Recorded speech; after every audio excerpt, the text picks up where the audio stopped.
15ই মে সাত সকালে ফাঁসিতে আত্মঘাতী যুবকের মৃতদেহ উদ্ধারকে ঘিরে চাঞ্চল্য ছড়িয়ে পড়ে জলাবাসা এলাকা জুড়ে। ঘটনাটি ঘটে পানিসাগর মহকুমার অন্তর্গত জলবাসা গ্রাম পঞ্চায়েতের 5 নং ওয়ার্ড এলাকায়। ঘটনার বিবরণে জানা যায় যে ওই এলাকার বাসিন্দা চিত্তরঞ্জন নাথের বাড়িতে বিগত প্রায় 1 বছর যাবৎ ভাড়াটে হিসেবে থাকত আগরতলা আড়ালিয়া শান্তিপাড়াস্থিত শিবু দাসের জ্যেষ্ঠ পুত্র পেশায় কাঠমিস্ত্রি সুজিত দাস এবং ওর সহধর্মিণী চম্পা দাস ও বছর 3 এক সন্তান। জানা গেছে সুজিতের ছোট ভাই পেশা বাইক মেকানিক অজিত দাস বিগত 4-5 দিন পূর্বে ওদের বাড়িতে বেড়াতে আসে।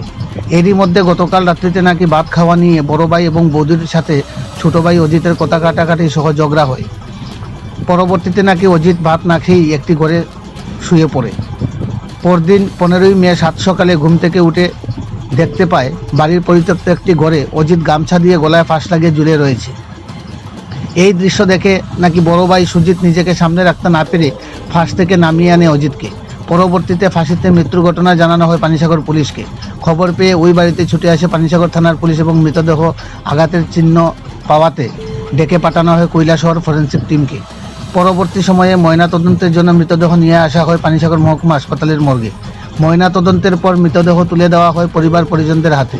ফাঁসিতে মৃত্যুর ঘটনায় পুলিশ তদন্ত কার্য সম্পন্ন করলেও মৃত্যু আসল রহস্য উন্মোচনে রহস্য জড়িয়ে রয়েছে বলে প্রত্যক্ষ করল স্থানীয় এলাকার লোকজন। মৃতদেহের গলায় এবং শরীরের অধিকাংশ অংশেই নখের আঁচড় সহ ক্ষতের চিহ্ন রয়েছে। পাশাপাশি পরপর দুটি গামছা একত্রিত করে ফাঁস লাগিয়ে মৃত্যুর পর পুলিশকে না জানিয়ে মৃতদেহ নামানোর বিষয়টি কিন্তু অন্য কথা বলছে। এছাড়াও পুলিশি তদন্ত সহ ফরেন্সিক তদন্তে স্বাভাবিক ফাঁসিতে মৃত্যুর কোনো ধরনের বাতাবরণ খুঁজে পাওয়া যায়নি। এছাড়াও ঘরের ভেতরে রান্না করা ভাতের থালা রাত্রি থেকে ছড়িয়ে ছিটিয়ে পড়ে থাকা সত্ত্বেও সকাল পর্যন্ত এগুলি পরিষ্কার করা হয়নি।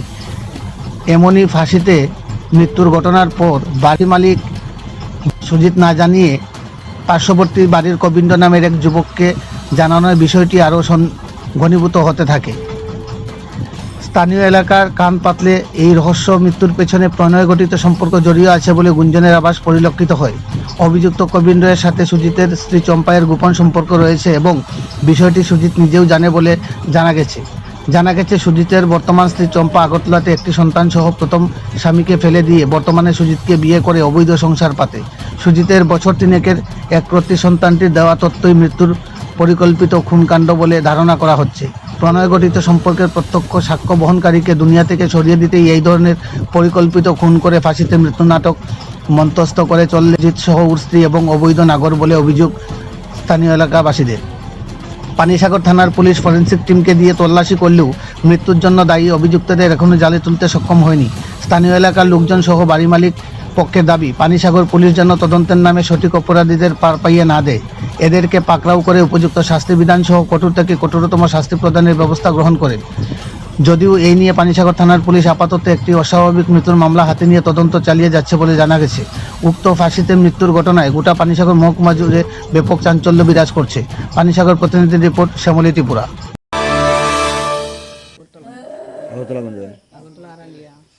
এখানে কতদিন থাকেন, ভাড়া থাকেন? তো 5 বছরের। কে কে থাকেন? এখানে আমরা দুজনই থাকি, আমি আমার ভাই। মিসেস আর ভাই? মিসেসের নাম কি? চম্পা দাস। যে মারা গেছে কে লাগে? আমার ভাই। কি নাম তার? অজিত দাস। অজিত দাস। কত বয়স তার? 19। কি হয়েছে? ঘটনা কি হয়েছে? ঘটনাকালতে ভাত খাওয়ার লেগে তারা খোয়া হয়েছিল। হ্যাঁ, ভাত খাইতো না, ওটাই আর কি। সেট করে গিয়ে ঘুমাই দিয়েছে আর কি। হ্যাঁ, তারপর তার কিছু কইতে পারি না, আমরাও তো খাওয়া দাওয়া হয়েছে না, ঘুমাই রয়েছি। তারপরে সকালে উঠিয়ে দিকে ঝুলন্ত অবস্থা। কে দেখছে প্রথম? প্রথম আমার মেসেজ দেখছে। হ্যাঁ, দেখিয়া চিৎকার দিয়ে গেছে, ঘরে গিয়ে কইলো আর কি আমার এমন অবস্থা। আমি চিৎকার দিয়ে লগে লগে বাইরে দেখি এমন অবস্থা। হ্যাঁ, এরপরে এটা লাশ খুললো কে? লাশ আমি খুলছি। কিতা দিয়া লাগছিল? গামছা দিয়ে। তা আপনি পুলিশ ফোন না করে করলেন কে লিয়ে? আমি দেখতে মানে আমার মাথায় কিছু কাজ করছে না, আমি দেখছি ঝুলন্ত অবস্থা, আমি খুলে দিয়েছি। তো আমরা যতটুকু জানি ফাঁসি লাগলে সাধারণত জিব্বা টিব্বা বাইর হয়, এটা দিকে এরকম কিছু নাই, কারণ কিতা? স্যার আমি কিতা বলতাম, আমি দেখছি ঝুলন্ত অবস্থা, আমি খুলে দিয়েছি। গতকালকে আপনার ঘরে যে খাওয়া নিয়ে ঝগড়া হয়েছে, কারণ কিতা? খাওয়া নিয়ে নিয়ে ঝগড়া হয়েছে, আমরা তারে কইছি খাওয়ার কথা, আমি খাওয়া লাগে একটু ইয়ে হয়, এরা কইছে খাইতো না, দূরে তালকের আগে 2 কথা কইছি, আচ্ছা তো না খাইলে নাই, আমরাও কেউ খাওয়াইতো না, রাতে ঘুমাই গেছে। ঘুমানোর পরে আমি আবার বাইরে দেখছি ঘরে আসে ঘুমাই গেছে, ঘুমাই মোবাইল টিপে, এতে কিছু কইছে না, দেওয়া ঘুমাই দিয়েছি। সকালে উঠিয়া দিকে ঝুলন দশ। আমরা যতটুকু দেখছি আপনার ঘরে ভাতটা ছিত্রানো এটা কে লেগে? এটা তো কালকে খাওয়া দাওয়া হয়েছে না, আমরা কি ওর আগে ভাত খাইছি, কেউ খাওয়া হয়েছে না। এই ভাতের তার লাদ দিয়ে পালাই গেছে। আপনার ভাই কি বিবাহিত? হ্যাঁ ভাই কি বিবাহিত? না, কতদিন ধরে থাকে আপনার সাথে ভাই? আমার সাথে তো থাকে প্রায় আমাদের তো 1 বছর হইব। তো কয়েকদিন আগে আসতো না আমার লোক, আরেকখানে থাকিয়ে দোকানে কাজ করতো আর কি। কি কাজ করে? হ্যাঁ, বাইকের দোকানে থাকে। বাইকের দোকান থাকে। আপনি কি করেন? আমি তো কাঠের কাজ করি। তো আপনি রাত্রে কটার সময় আইছেন বাড়িতে? আমি তো রাত্রে এই করছি 10-10টার দিকে আইছি। আপনার কি সন্দেহ হয় কেন মরছে? কিন্তু স্যার কইতাম পারি না। মরছে না মারছে কো? না, মারবো কে, মারার কিছু না। বাইকে তোমার ভাইয়ের যে গালের মধ্যে দাগ, তুমি কি রাত্রে খাইছো না, যে মারছো টারছো? কিছু করছি না। তোমার ভাই না কতদিন যাবো তোমার সাথে? তো রাগ বেশি, সাথে দিকে তো ডিনারানি করতো, তোমার ভাই এখানে কতদিন যাবো তোমার লগে থাকে এখানে আইয়া? ওই তো 1 বছর হলো। আগে কই আসলো? আগে আগরতলা আসছিল, তারপরে আমার লোক আই বলছে যে আমার লোকে থাকবে। আমরা জানতে পারলাম তোমার ভাই 5-6 দিন আগে তোমার লগে আইছে। হ্যাঁ, এটা তো কয়েকদিন আগে, কারণ আরেকখানে থাকতো, থাকিয়ে কাজ করতো বাইকের দোকানে। কোনখানে থাকতো? ওই তো পেকেছড়া একজন দোকানে থাকতো আর কি, জলে বাসা। আর পেকুসরা কই থাকতো? পেকেছড়া রাজেশের বাড়ি বা থাকতো। এখানে ভাড়াটা ঠিক মতো মানে টাকা টুকা ঠিক মতো পাই না, টাকা টুকা পাইতো না, কইছে আমি থাকতাম না। আর তোমার লগে কদিন থেকে আইছে এখানে? কে? তোমার ভাই আমার বাড়ি তো ওই আসলো 4-5 দিন হইব। আইছে। 4-5 দিনের মধ্যে এমন কি ঘটলো যে তোমার সাথে ফাঁসি লাগলো? কারণ কি? এটা তো স্যার কইতে পারি না আমি। আর তোমার ভাইয়ের সাথে কেউ বাইরের মানুষ আসা যাওয়া করতো? না, বাইরের মানুষ আসা যাওয়া বলতে এমনি তো বাড়িতে আইতো না, কিন্তু প্রায় সময় বাইরে বাইরে বেশি থাকতো। এখানে বাড়ির মালিক থাকতো নি ভাড়া? না, বাড়ির মালিক থাকে না, বাড়ির মালিক ধর্ম না। পুরো বাড়িতে তোমরা ভাড়া থাকো? হ্যাঁ, শুধু আমরা। কদিন তারা এখান থেকে ভাড়া থাকে?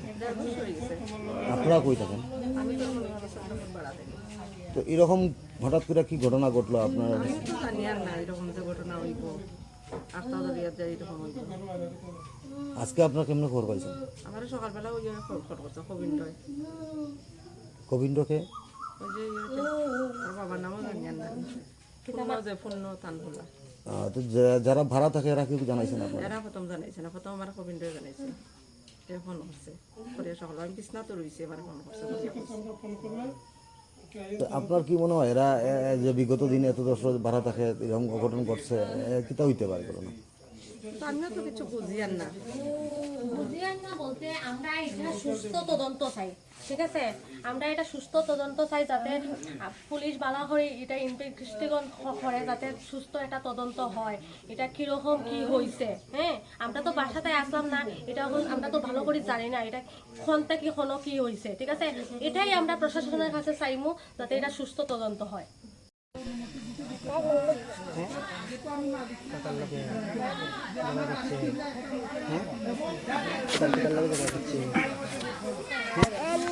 এমনি নি মারছে নি কাকাই রে?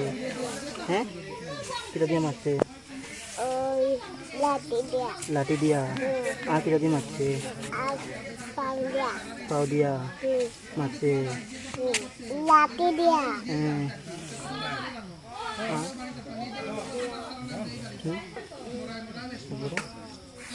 কিটা দিয়ে মারছে? কিটা দিয়ে মারছে? ঝগড়া করছে নি?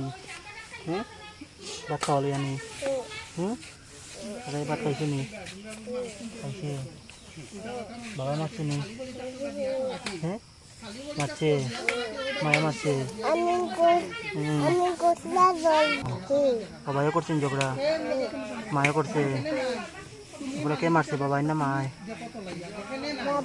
বাবাই। কিটা দিয়ে মারছে? জঙ্গল দিকে নিছে নিয়ে মারছে? কোন দিকে নিছে? নিচে কেন ওই গাছের টিকা লাঠি আনছে নিচে